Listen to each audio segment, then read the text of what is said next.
in our committee. My name is Reg Rice, I'm chair of the committee. Please note that this meeting is being recorded by the council for live and subsequent broadcast via its council's internet site. I will begin the meeting by asking members to introduce themselves. I'll start with, I already introduced myself before that way. Councillor Anderson, it. This one. Councillor Marchix and Buzzley. Members on this list are like Wilson or Councillor Abrahami. Should we get the officers to introduce themselves? Heidi D'Souza, Head of Legal for Employment and Education. Yes. Tanya Patrick, currently lead HR business partner, taking over Head of Employee Relations in Carol. So people with the same job title. Yeah. I'll explain in a moment. Trouble. Good evening, Karen Gidday, Head of Employment, Reward and Transformation from HR. And Dan Paul, Chief People Officer. And just by way of explanation, Chair, Karen's leaving us in March. Let me just take this opportunity to place on record my thanks to her for her work supporting this committee and human resources. And Tanya has taken over from Karen. So that's why you have three of us here this evening. I realise it seems slightly more than usually, but that's fine. Fiona, you haven't introduced yourself yet. Yes, and Fiona Ray, Principal Committee Coordinator, Clerks Committee. All right, item 2. Are there any apologies for absence? Yes, Chair, there's apologies from Councillor Davis. Are there any items of urgent business? No items of urgency. Are there any declaration of interest from members? No. Okay. Deputations. Are there any deputations? No, Chair. If you look at the minutes, the Staff and Engineers Committee held on 20th of October.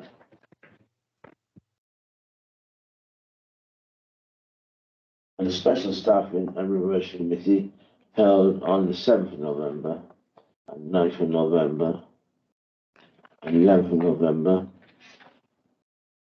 and the 3rd of February. Yeah. Yes. Can I raise a quick question, Chair? Which set of minutes? Sorry? On which set of minutes? On the minutes from the 20th of October. Can I just clarify with officers if if there's any conversation that wanted to take place following the agreement of the recruitment policy text? I know my memory is faulty, but I do remember there was a wording that we amended, and we were meant to consult with the relevant trade unions, I think. See if they were happy with that wording. Am I right? What happened was we officers brought forward agreed wording that had been agreed with the trade unions.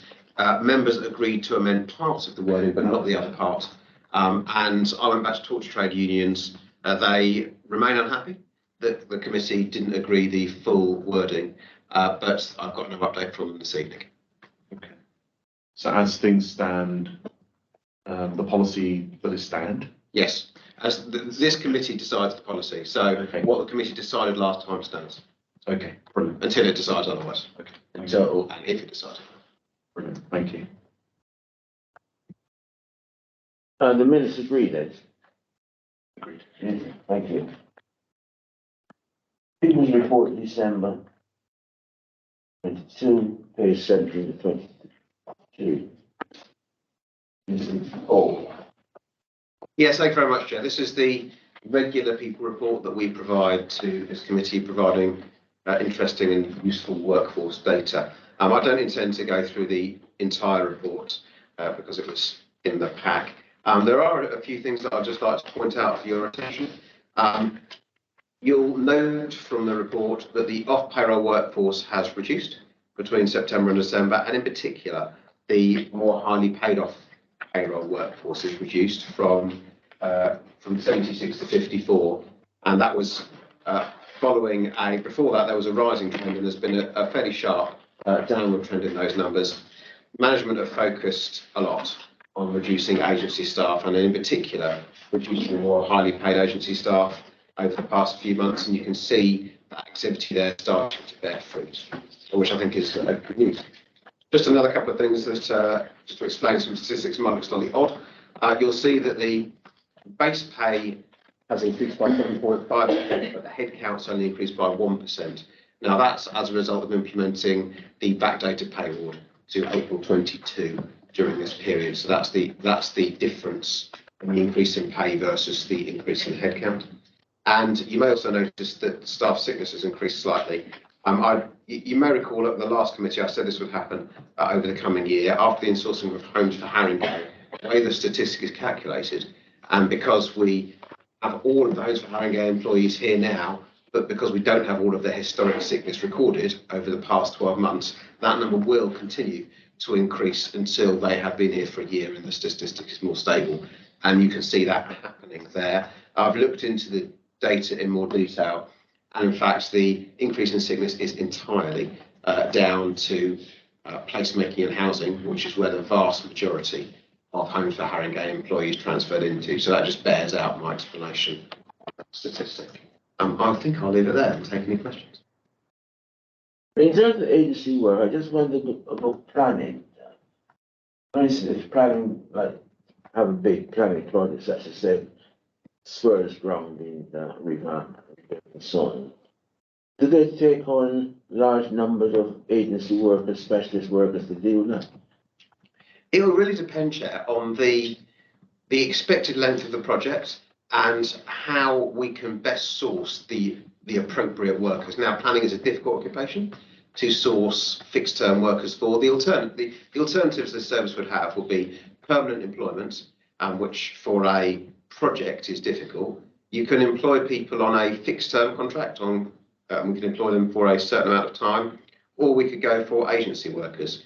And the choice will really depend on the length of the project. Longer projects tend towards more fixed-term workers than agency workers, a certainty of funding, and the availability of the workers in question. And planning is a shortage occupation. It's difficult to get planners, so that may indicate the need for more agency workers or contractors. But it really depends on the size and scale of the project, the length of the project, and how available the workers are. And what sort of salary would they?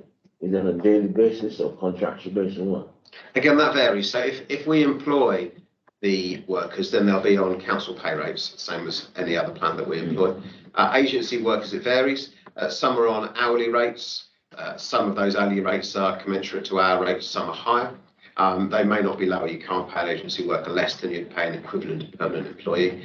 And some might be on day rates. It kind of depends on the level of post you need and the skills and experience that you need. So it's not possible to say with any certainty what would happen in any given situation until you've tested that situation, if that makes sense.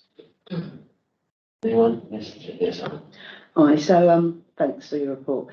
So you said there's been a decline in the agency workforce.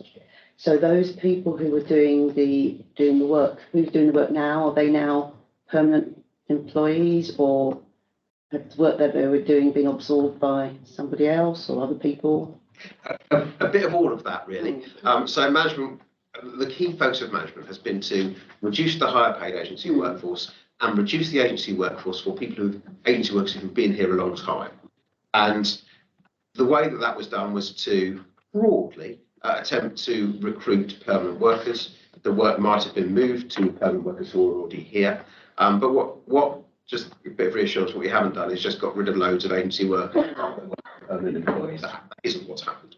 It's been a focus on redesigning jobs, redesigning the work, so that not only can we move the work to existing employees, so that we can make the jobs attractive, so that we can recruit for them in the open market and recruit for them on council terms and conditions, rather than agency workers. So it's a mixture of all of those things. Anyone? Yes, sir. Thank you, Chair. Thank you for the report. Definitely welcome to see that we are heading in the right direction in regards to sort of off-role workforce. I've got a few sort of particular questions. One would be: in terms of like long-standing off-role sort of colleagues, do they benefit from the sort of pay award? Or would there be a commensurate equivalent to that? If someone's been in here for a long time on a agency contract, and in order to reward that commitment, would they have been given a similar equivalent uplift in their day rate?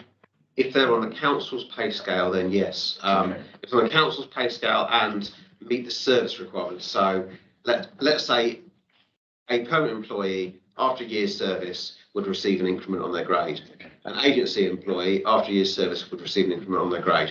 So they're treated exactly equivalent if they're on a council pay scale. If they're not on a council pay scale, let's say we pay them more than the council pay scale because we need to secure the worker, then no. Okay.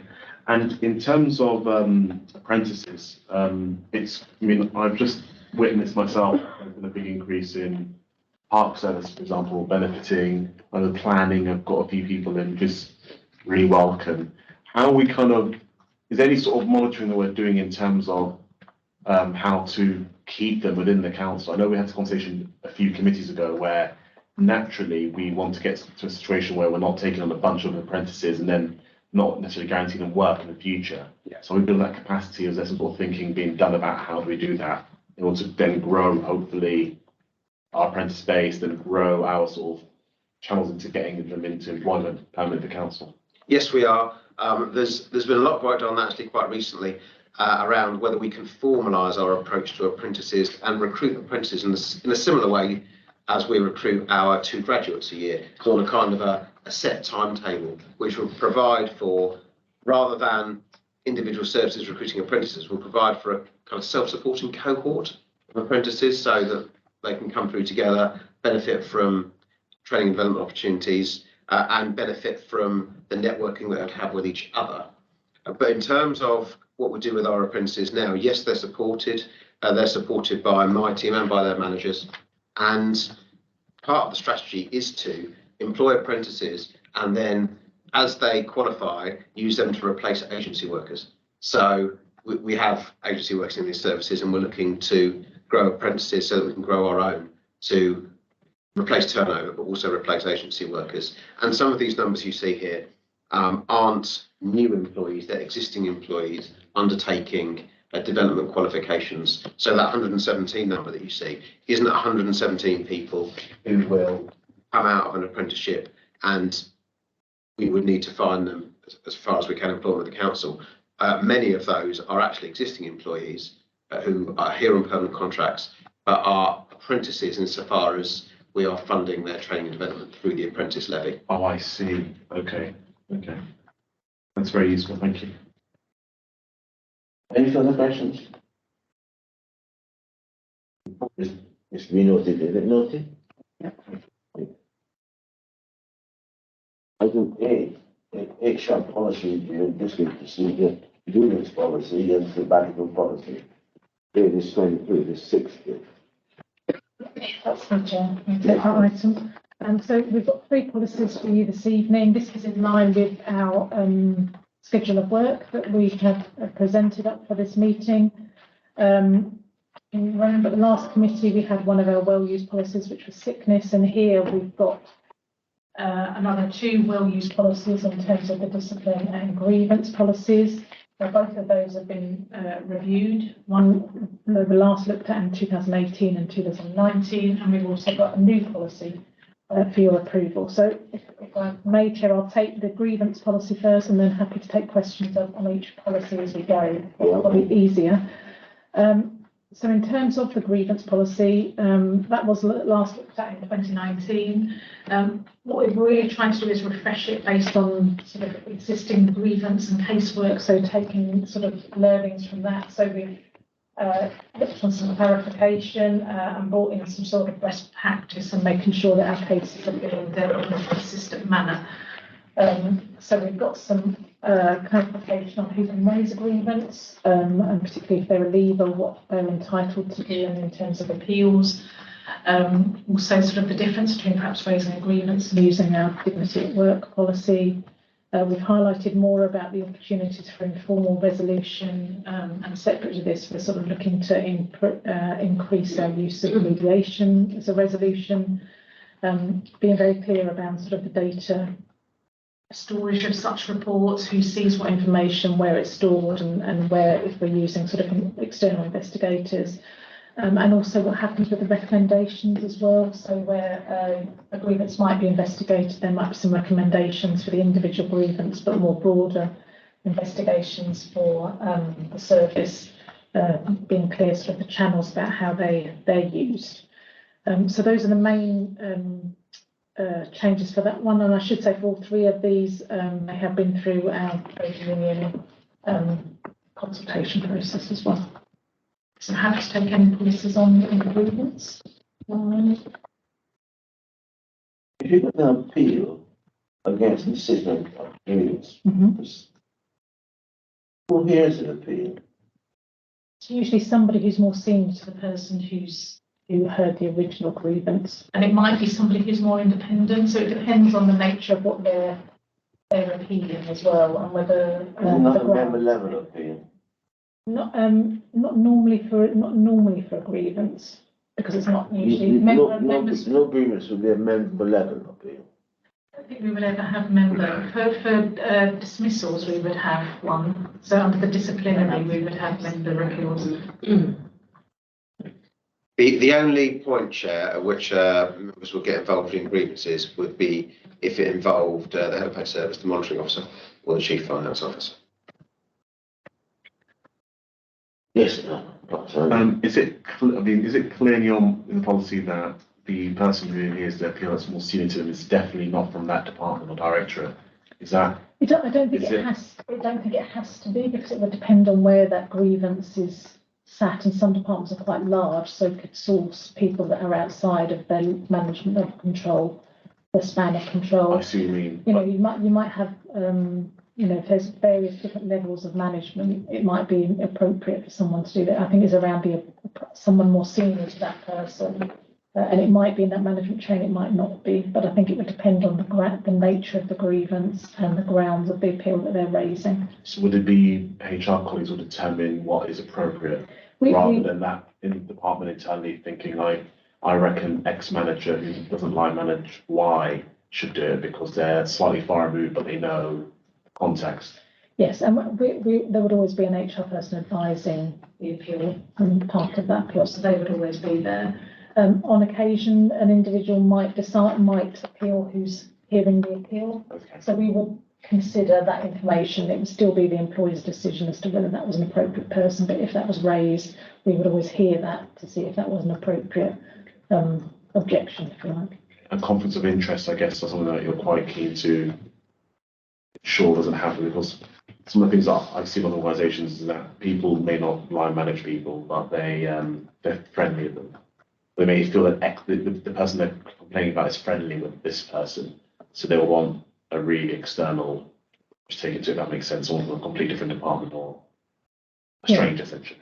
Yeah, and that understands these sort of challenges of management. And that's the challenge, isn't it? Getting someone who understands the issues of the appeal.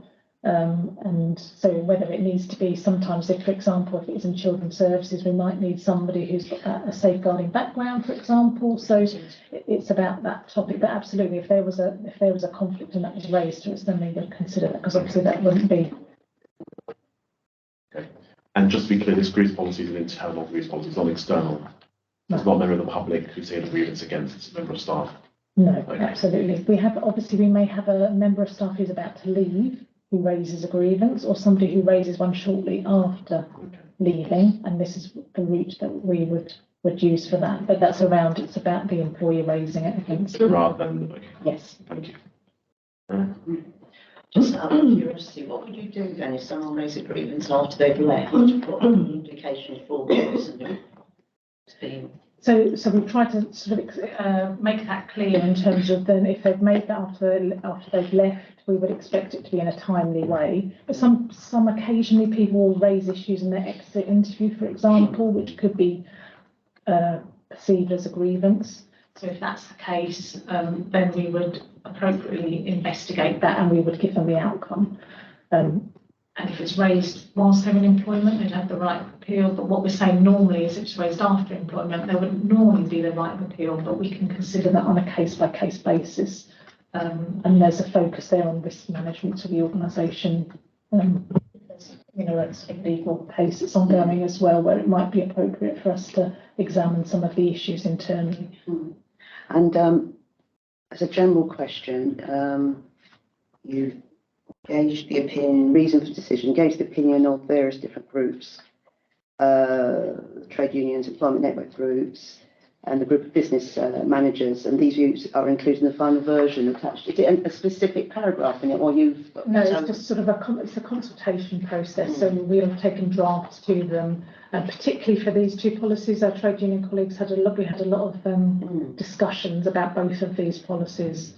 Is there anything that was particularly raised on the changes or updates? I think for the grievance policies and I think the clarification about, for example, the point you just raised about if someone's left or about to leave, that was important for us to clarify so that we had that consistency. Some things around who gets to see what, for example, if a report's been written and there's appendices, and also that sort of data processing, that data security for using external investigators. That's quite important with the trade union colleagues. There was a particular point that was useful for them for the disciplinary, which we had quite a lot of discussion about, which I can pull out and when we move on to that policy. Okay, thank you. Anyone else? Can we then agree the grievance procedure? Agreed. Thank you. Shall I move on to the disciplinary? What's it? Which is on page 30. Disciplinary, yeah. It's 39, isn't it? Oh yeah, it might be, that's might be writing, yeah. So there's some similarity to the points that I was just talking about, the grievance and the disciplinary policy here, which is sort of why we looked at them together. So again, we've sort of formalised arrangements around data sharing, also where an independent investigator would be used. And again, back to your point, sometimes it's appropriate that we use an external independent investigator, but being very clear about when they would be used and how we would share that information and that information would come back to us. It introduces the ability for us to have remote investigation meetings and hearings where that's appropriate. The default position would be face-to-face. But obviously, if you're doing a quite complex investigation or we're using an external investigator, it might be appropriate to be doing those via Teams. And actually, an individual may prefer that option if they're under a disciplinary as well. So it just allows us to put that into there. We've clarified the roles of witnesses and also the default position that we will record these meetings and what happens to that recording in terms of transcription and access to those. The key point, which I've just put following up on your feedback, was around we've removed the right to trade union membership representation at the suspension stage, which isn't an ACAS right in any way. It's something that we had in our policy, which was actually causing us some issues because the purpose of suspension is where we need to, so there's we need to remove somebody to the workforce to be able to do the investigation, and if we're inviting them to the meeting with a right of representation, we're giving them we're sort of giving them advance notice that something is happening. It wasn't really working, so we have removed that. Obviously, the role of the suspension is a neutral act, so it's not implying anything. It's really just an act to suspend somebody to allow the investigation. But that was a point where we've had some toing and froing with the unions, and we've got a supplementary suspension script, which makes the unions happy, that shows that their concern was some of the matters of the investigation would be discussed in the suspension meeting. So being very clear that the script that the manager uses is clear that that is not appropriate. So that's just a supplementary thing we've done to address the point from that discussion. But that was a key thing that the business managers wanted us to change. Yeah. Now, how low down the food chain does an employee have to go to be able to have a member level appeal?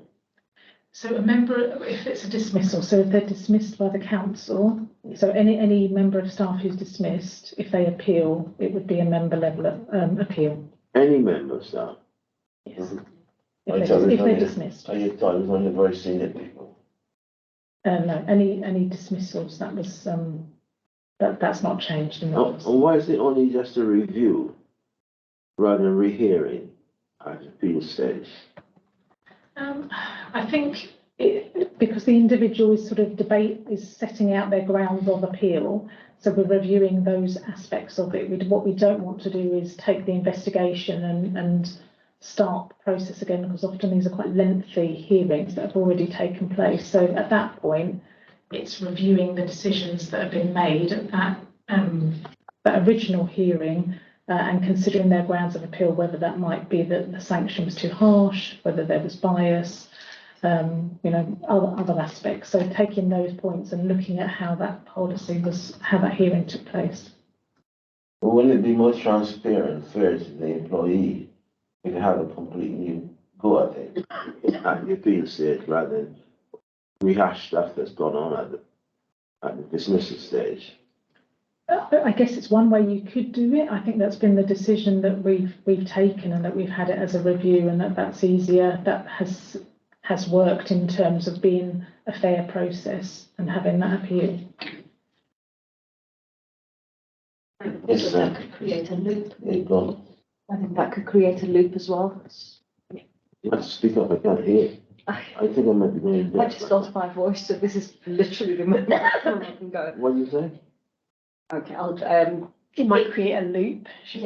of if you don't have member level sort of whether or not this decision was original decision was correct or not, and if it goes directly into another rehearing, that could create a bit of a loop, because they can just keep saying no, that wasn't right, no, that wasn't right. So where do you stop that? At some point, it needs to be stopped. Well, I don't agree with you. If I might comment, I think a review is much more appropriate than rehearing. If you have a rehearing, then you could reach a different decision, but the evidence you're presented with might be different. The officers have already heard what the employee's got to say and made their decision. It's absolutely right that members review the officer's decision, but I don't think it's right that the whole case is heard all over again. And as Karen says, these cases can be quite lengthy, and I think it would not be best use of members' time to spend it rehearing a case. I think a review is far more proportionate. In Victoria Columbia case, you ever heard of her? Yes. So the initial disciplinary matter was actually heard by members, because they couldn't find an officer who was impartial enough to do it. If we ever found that sort of situation again, where there wasn't an impartial enough officer in the entire council to hear the case, then we might think again. But I can't imagine a situation at the moment. I can't imagine an example where that might be the case. But the whole point of these processes is to ensure fairness and proportionality. And the procedure that you've got before you today is fair and proportionate. If there needs to be an exception for a really exceptional reason, then we'd of course bring that to you. I just gave you one. It was a long time ago, Councillor. I can't think of an example right now where it would be appropriate. If there was one, then we would come talk about it. Yes, Miss Ali.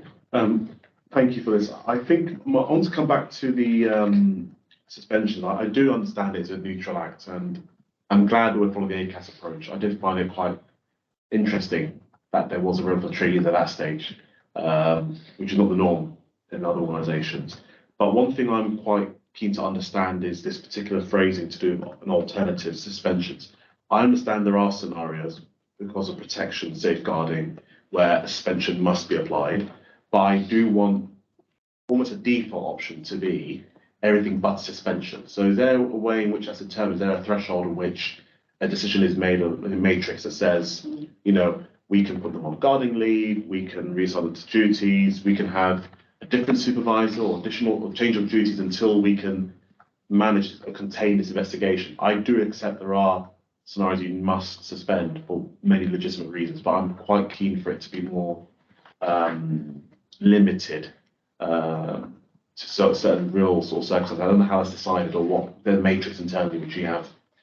Yes, we do. So we have a suspension risk assessment, which is carried out before the suspension. So it's completed by the head of service in this policy. It comes. They have the paid service. Yeah, so they're not the head of, so Oh, the head relevant of service. service, Okay. rather than, it was the assistant director, so we've allowed the head of service Okay. to do that. So the senior manager effectively Okay. will fill that out. They will assess the risks. And it has to come to my team as the employee relations team to have a look at that, and we would also have to sign it off. In terms of options, I'm going to agree with you. Suspension is sort of the last option, but we would consider whether there are alternative roles or whether we can amend their role. So, for example, if it was in children's services, you might take them off frontline children's services and do them other work. You might put in additional supervision by their manager. So we would consider all of those options as to other roles, redeployment. We wouldn't consider garden leave, so I think that's effectively the same as suspension. So I think we want to be clear. What we would want to be clear is if we are suspending, that's what we're applying. But we do have that risk assessment that has to be signed off, and that's also reviewed on a regular basis. How regular will depend on the case and the complexity of the case.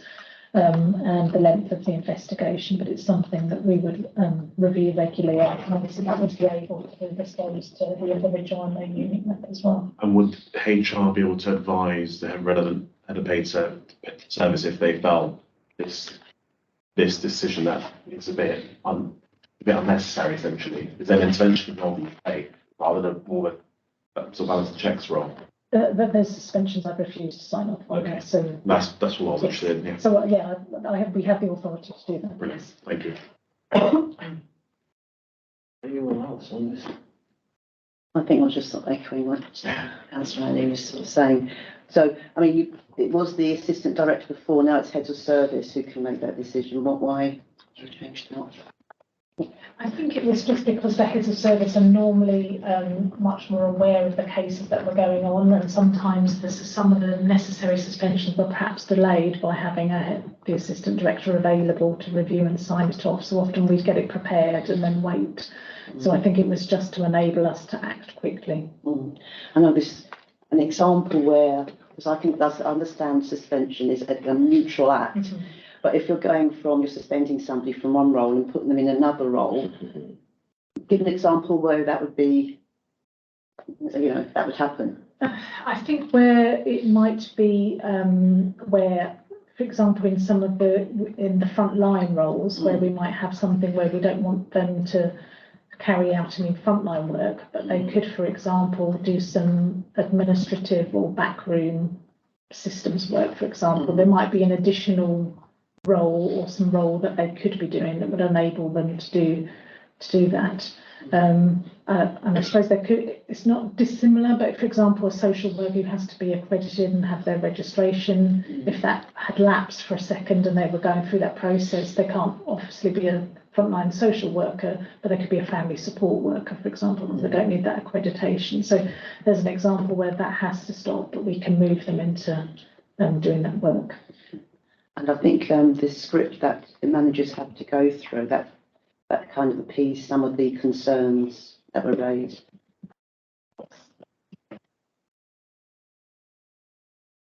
What else? So can the disciplinary policy be agreed on? We have that. And then the sabbatical policy, Exactly. What do you know? which I think is 53. 52. Yes, this is 53. Yes, 53. So this is a new policy. So this is introducing a new benefit, which sort of enables us to support some flexible working and ensure that there's no detriment on the individual's career. It's effectively a longer period of unpaid leave of between 3 and 12 months. There's some time limits. We've said how often people can apply for one of these in terms of once every 5 years. And the individual can then use that period to travel, to study, or to care for young children or family members. We're very clear that there's an application process, and if they were to be working, that would need to be considered under a declaration of interest. But effectively, it's a new benefit that we've had some interest in, and people have expressed an interest in applying. So it's a way of us of supporting flexible working and supporting retention. I thought these sabbatical things were used for developmental purposes rather than jolly around the world. Well, If you got the money. well, if someone wants to have a holiday around the world, then that could fit the criteria. Obviously, it's unpaid leave, so they'd need to. I thought the idea was you can take 3 months or whatever it is, and you might want to develop yourself and doing a particular course or something like that. And in those circumstances, I thought they were paid. Often people might want to develop themselves by course, which is not necessarily the same as their current career. Some people might, go and do a counselling course, for example, and they're working something complementary. But it's not. This is all around unpaid leave. So if there is a course where we do offer support for people who are studying alongside their work, and if it's relevant, then we would consider any sort of supportive funding or sort of matched funding, wouldn't they? That might be an option. Yeah, I think you might be thinking, Chair, of the higher education sector, where sabbaticals of professors from universities, for example, to go and pursue their particular research interests, often are paid. But this is not that. This is different. This is effectively unpaid time off for a reason that you need to give on the application form, but doesn't have to be for that. But it is unpaid and not paid. I think the parallel that you're drawing, I think, is with the education sector, the higher education sector, where paid sabbaticals are more common. But we're not proposing that here this evening. In the colonial era, where lots of the colonial masters came from England, they used to get a sabbatical every 3 years, 3 to 4 months, so they can go back to other countries and meet their families or whatever families were elsewhere in the world with me. We're not proposing that either, Chair.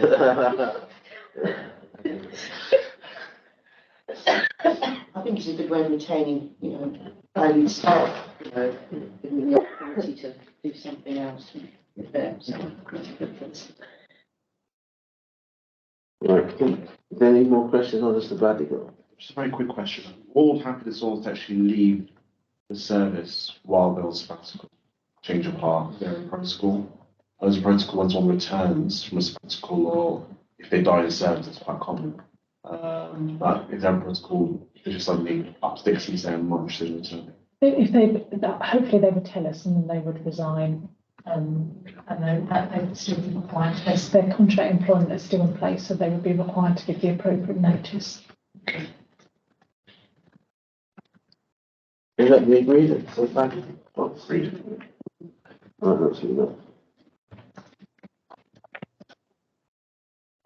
Good day.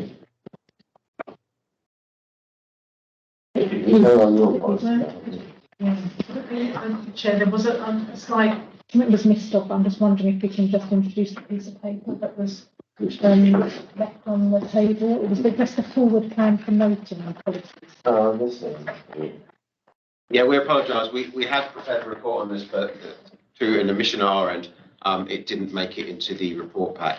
However, what we have done is provide you this evening with the substantive information from that report pack, which gives you the schedule of work for the municipal year 23-24 in terms of the policies that we intend to look at, and also on the other side of the paper, just the completed policies for information that we did during 21-22, so that you can see the fairly large run of work that the team and this committee got through in 21-22, and then, as I say, what's prepared for 23-24. And you'll note that some of the ones that are there for 23-24 are, as Karen said, some of the very kind of meaty policies that are used more often, such as the capability of the workplace policy. Some are new policies, such as a relocation policy, and some are regular things that this committee looks at every year, such as the pay policy. But you can see there the proposals that we plan to bring in a schedule so that you know broadly what to expect and when. It's not a guarantee, but it's a intention. It's very helpful. Thank you. And then the other, we are on item 8, 9, sorry. And then the new items of business. No, Chair. Move to exclude the press and public. You want to read out the formal words? Yeah, of course. So the next items 11 and 12, event information as defined in section 108 of the Local Government Act 1972. Paragraph 1, information relating to an individual. Do members agree to exclude the press and public? Agreed. Any questions, Sally? Not anymore. Oh, you, oh, good. No. It's a